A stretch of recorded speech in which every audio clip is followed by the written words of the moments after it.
right, folks, is it a chuck roast or a prime rib? Well, today I'm going to show you how to make this chuck roast into a delicious prime rib. Yep, inexpensive chuck roast, and we're going to take it and we're going to make it like a prime rib. Okay, so here it is. It's out of the package. I'm going to take it and I'm going to trim it up a little bit. As you can see, I have it on my cutting board here. You can see that chuck roast. Normally what you would use for a pot roast, you'd put it in and you'd cook it in a pot roast for a long time. Take a look at this piece of meat. This was about 11 pounds, a little over 10 pounds, 11 pounds. And normally you cut out all of the gristle and some of the fat, some of that tendon area. You can see me cutting it here. And you're going to prepare it. Now what I'm going to do is eventually I'm going to, as you're going to see, I'm going to season it and we're going to put it in the oven.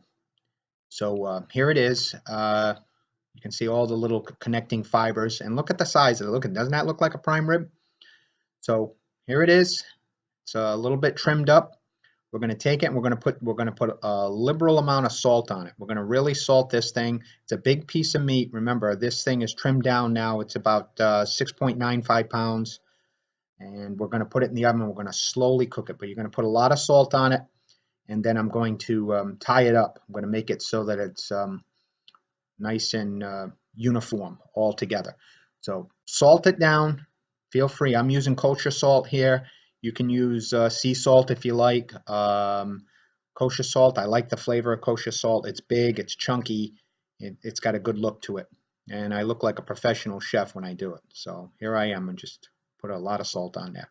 Okay, so all the sides, you want to make sure you get it on all the sides. And we'll get it ready to put in the oven. So here's my sheet pan. I'm going to put it on the sheet pan. Let's get it on there. There we go. Put it on the sheet pan. Take all that salt, like I said, dump it right on there. We're going to rub it in a little bit.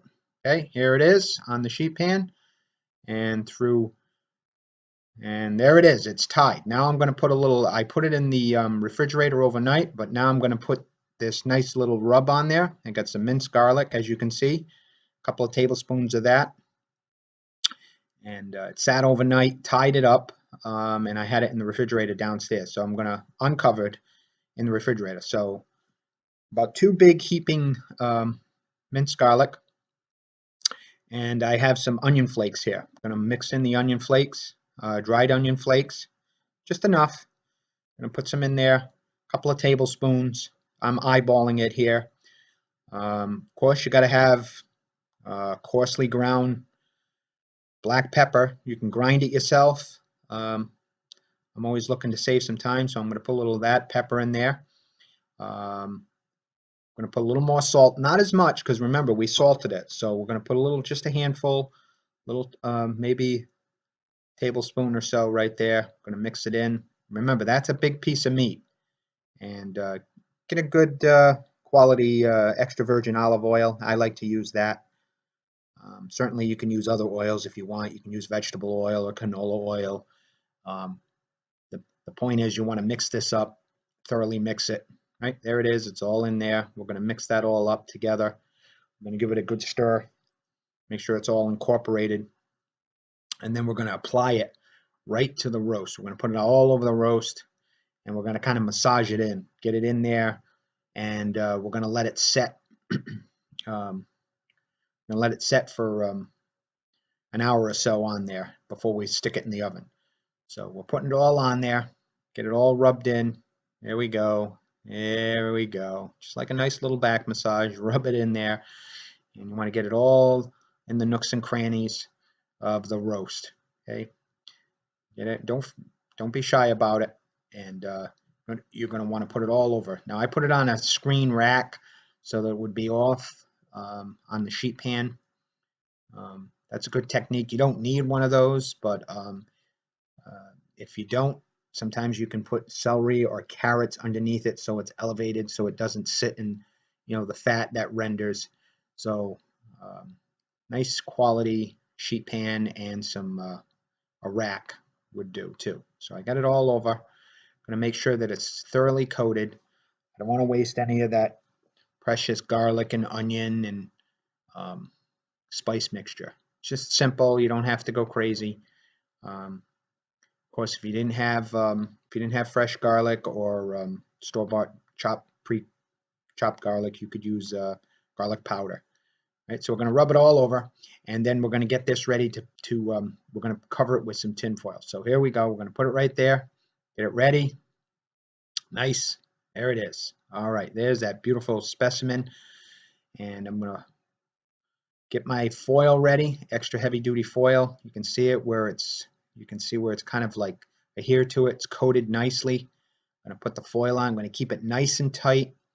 Remember, this is a somewhat tough piece of meat. Normally, you would cook it low and slow, and that's exactly what we're going to do. We're going to cook it low and slow. So we're going to put this in. We're going to get it ready. We're going to put it in the tin foil. We're going to cook this for about, this piece of meat, we're going to cook for about 3 hours at 200 degrees. And then at the end, we're going to crank it up so that we give it a nice sear. But get it nice and tight. Get the foil on there. Right? Give it a nice crimp. We don't want any of that steam to escape. We want to kind of make sure it's well secure. There it is, right there. Okay. Could have used more foil. So there it is. We're going to let it sit. We put it in, getting ready. This is it coming out of the oven. You're going to see some steam. Be careful. It's going to be hot. You can see the steam right there. Okay, it came out of the oven. This was in the oven for about 3 hours. And normally I like to, just to be sure, look at that. Okay, isn't that, wow, that looks pretty good just as it is. But I usually put a thermometer in just to check the temperature so that I can gauge it, because you're going to put it back in. I'm going to put it back in for another, this size, for another 30 minutes, 35 minutes on 400 degrees, between 400 and 500, depending on your oven. So let me just stab it right there with a thermometer, give it a good read. Okay, some people like theirs. We're going to put it in. You can see the steam coming off there. So what we're going to do is we're going to get that ready. Take a look at the thermometer. I guess that was okay. There we go. Put it down on the thing. So we're going to stick it in the oven. We're going to put it on broil. Yep, right over there. We're going to put it right in the oven. We're going to put it on, not broil, but we're going to put it in the oven, 450 degrees. This is what it looks like when it came out. It was in there for about 35 minutes. And I'm going to take a temperature again. We're going to see where it is. My family likes it a little on the well side, but certainly you cook it to the temperature that you desire, that you like. Some people like it a little, but we're going to let it rest. We're going to let that rest for about 30 minutes. I'm going to tent it with a piece of tin foil. Pull it out. There we go. Hey, there we go. And we'll let it rest. And then we'll come back and I'll show you how we're going to carve it up. It'll look nice. So we're going to put it right on the old carving board, and you'll take a peek at that. So there it is. I'm going to cover it, loosely cover it with some tin foil. Still very hot. We'll let it sit, like I said, for about 35 minutes, 35 minutes. We let that so that all the juices get reincorporated, and we'll have a nice, delicious roast. Right? So there it is. Let it rest. Got my nice knife here. I'm going to make nice slices, and look at that. Just like a prime rib. It was delicious, absolutely delicious. So you slice it. I sliced it fairly thin. This was the first time I ever attempted this. This was, again, a chuck roast. It was on sale. Just going to cut. You can cut right around the string. But, yep, there's string there. We don't want to feed our guests string. And nice thin slices, and we're going to put it on the serving platter here. Now, compared to a prime rib, it was very tender, delicious. As you know, the chuck roast is not that far away from the same cut of meat where a prime rib would be. And if you take a look at that, isn't that look delicious? The juice is running out. It's absolutely juicy and tender, and The guests thoroughly enjoyed it. We're going to cut this up. We had about 10 people over. Not one person had even known that it wasn't a prime rib.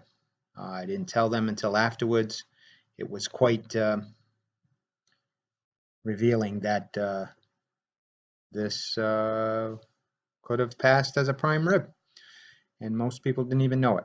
So that's it. It was very good. I'm glad I tried it. I put it in the oven. I gave it a shot. And that's what it looked like. Right on the serving platter, put a little roasted carrots on it, some celery. The guests thoroughly enjoyed it. I hope you enjoy this. Give it a shot. Chuck roast as a prime rib.